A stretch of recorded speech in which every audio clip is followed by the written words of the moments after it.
Պարոն նախագահ, ընտրություններին ընդառաջ ավելի են ակտիվանում հիբրիդային սպառնալիքների մասին այդ խոսակցությունները, դա տեղ գտավ նաև արտաքին հետախուզության ծառայության զեկույցում, հետաքրքիր է, որ իշխանությունները ոչ վարչապետը, ոչ բարձրաստիճան որևէ պաշտոնյա կոնկրետ չի նշում, թե որ երկրի մասին է խոսքը, խուսափում են նշել։ Լավ էլ նշում են։ Կոնկրետ Եվրոպամետ ուժեր նշում են տարբեր ուժեր, տարբեր քաղաքական ուժեր, բայց պաշտոնյաները խուսափում են նշել, միայն Եվրամիության արտաքին քաղաքական եւ անվտանգության բարձր ներկայացուցիչ Կայա Կալասը ասաց, որ իշխանությունները Հայաստանի դիմել են իրենց Ռուսաստանի դեմ հիբրիդային սպառնալիքների հետ կապված։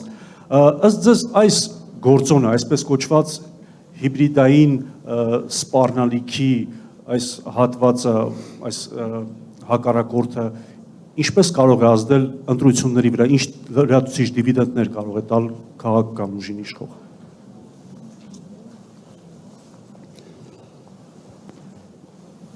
Եվրոպացուց հայտարարությունները, թե ակնարկը Ռուսաստանի նկատմամբ։ Իմ տպավորությամբ, որ սա նայած ով ոնց կիրառի այս ամենը։ Իսկ եթե ընդհանրապես խոսանք հիբրիդային պատերազմի մասին կամ խոշոր պետությունների ազդեցության մասին փոքրերի վրա,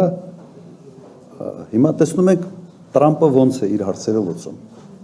Մեկը ինչ որ մի բան ասես դուրը չեկավ, նույնիսկ իր պարտներների եվրոպացի 200% տարիվ, 50% տարիվ, 70% տարիվ, այս կանեմ, այն կանեմ, ու աշխատում է, այնպես չէ որ չի աշխատում։ Հենց որ ասում 80% տարիվ, հետո բանակցում ենք 25-ով բարիշում ենք, կոպիտ ասած, բայց բանա փոխում։ Հիմա դուք պատկերացրեք, որ հանկարծ Ռուսաստանը որդեգրի նման ոչ աշխատելու այն տարածքների վրա, որոնք պատմականորեն այսպես համարվում է Ռուսաստանի ազդեցության գոտի։ Հիմա պատկերացրեք օրինակ, ինչ որ մի բան հիբրիդային պատերազմից խոսած, կամ Արեն Սիմոնյանը մի հիմարություն ասաց հերթականը, օրինակ Ռուսաստանի նախագահ տեսականորեն հայտարարում է 200% տարիվ Հայաստանի վրա։ Ինչ ենք անելու։ Մենք ընդունում ենք, որ Միացյալ Նահանգները կարող է այս քաղաքականությունը վարել, բայց մենք նույնիսկ մեր մտքով չի անցնում, որ Ռուսաստանը կարող է նման բան անել։ Որտեղ Ռուսաստանը իրեն այնպես է պահել այս ընթացքում, որ մենք չենք էլ պատկերացնում, որ կարող է անել։ Բայց Ռուսաստանի լծակները մեր վրա նման կարգի քաղաքականությամբ ազդելու հսկայական են։ Հսկայական են։ Նման կարգի մին քայլ անեն գյուղատնտեսության նկատմամբ պրոբլեմ է, որովհետև մենք մեր գյուղարտադրանքը բացի Ռուսաստանից ուրիշ չի գնում։ Մի պահ պատկերացրեք, որ Ռուսաստանը, այսպես ասենք, հիբրիդային պատերազմի շրջանակներում նման մի քայլի դիմի։ Ես հիշեցնեմ, հիշողությունս լավ է։ 19 թվական Վրաստանում Գաբունիա անունով մի լրագրող կար։ Բավական հայտնի Ռուստավի հերոստա ընկերության եթերում շատ կոպիտ արտահայտվեց Ռուսաստանի վերաբերյալ եւ Ռուսաստանի նախագահի հասցեի հայ հոյանքներով։ Դուք չեք հիշում ինչ է եղել դրանից հետո։ Հիշեցնեմ, երևի հիշում եք, անմիջապես կաղնեցրին ամբողջ առևտուրը։ Բոլոր թռիչքները չեղարկեցին։ Դա եղավ հուլիսի սկիզբ։ Ոչ մի ինքնաթիռ այլևս այդ հաղորդակցությունը օդային կտրեցին։ Հսկայական կորուստներ ունեցավ ամբողջ Վրաստանի բիզնեսը։ Տուրիստական սեզոնը մեռավ, որտեղ 70%-ը Ռուսաստանի քաղաքացիներն էին։ Վրացիք այդ լրագրողին գործից հանեցին, ներողություն խնդրեցին եւ ժողովուրդը հասկացավ, թե ինչքան է իր տնտեսությունը, իր բարեկեցությունը ամեն մարդու, ինչքան է կախված Ռուսաստանից։ Բաթումի այդ հյուրանոցների այդ ամառը դատարկ է։ Ինչի համար եմ ես դա հիշեցնում։ Որտեղ Ռուսաստանը շատ համբերատար է եւ իրենք մեզ գիտեք ոնց է նայում։ Իրենք Նույնիսկ եթե մեկը ինչ որ կտրուկ ասում է, բա միգուցե մի քայլ անենք եւ այլն, նայեք ամերիկացիք ինչ են անում։ Ասում են, բայց հայ ժողովուրդը մեր մասին ինչ կմտածի։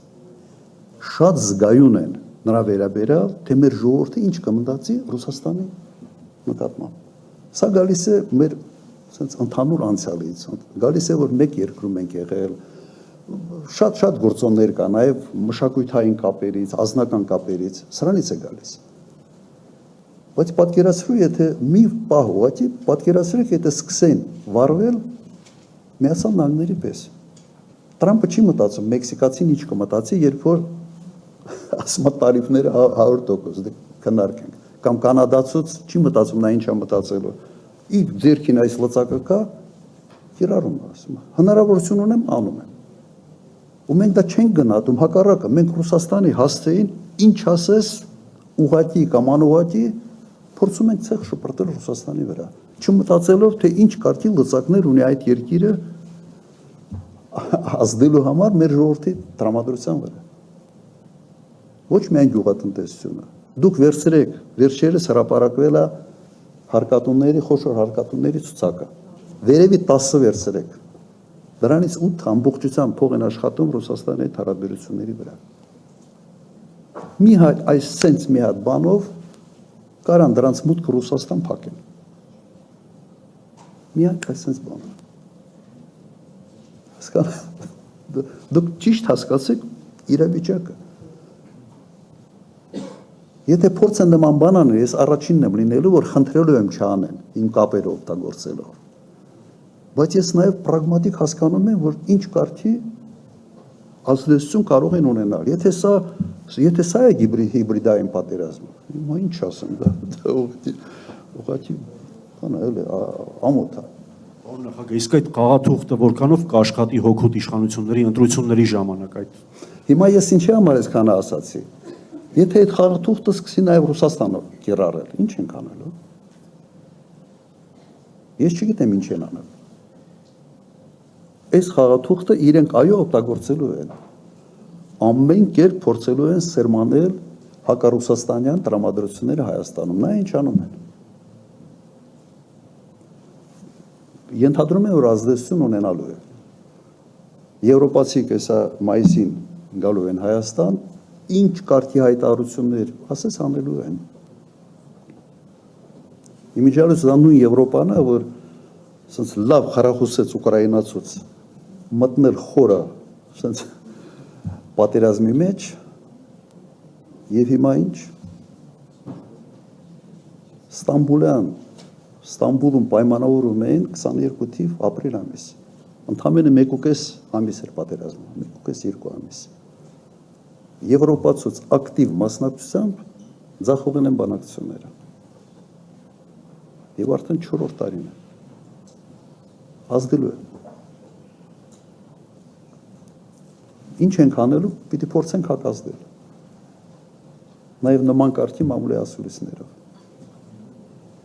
Եվ կրկնում եմ, խոսքը ռուսականության, հակառուսականության մասին չի։ Խոսքը պրագմատիկ մոտեցումների մասին է։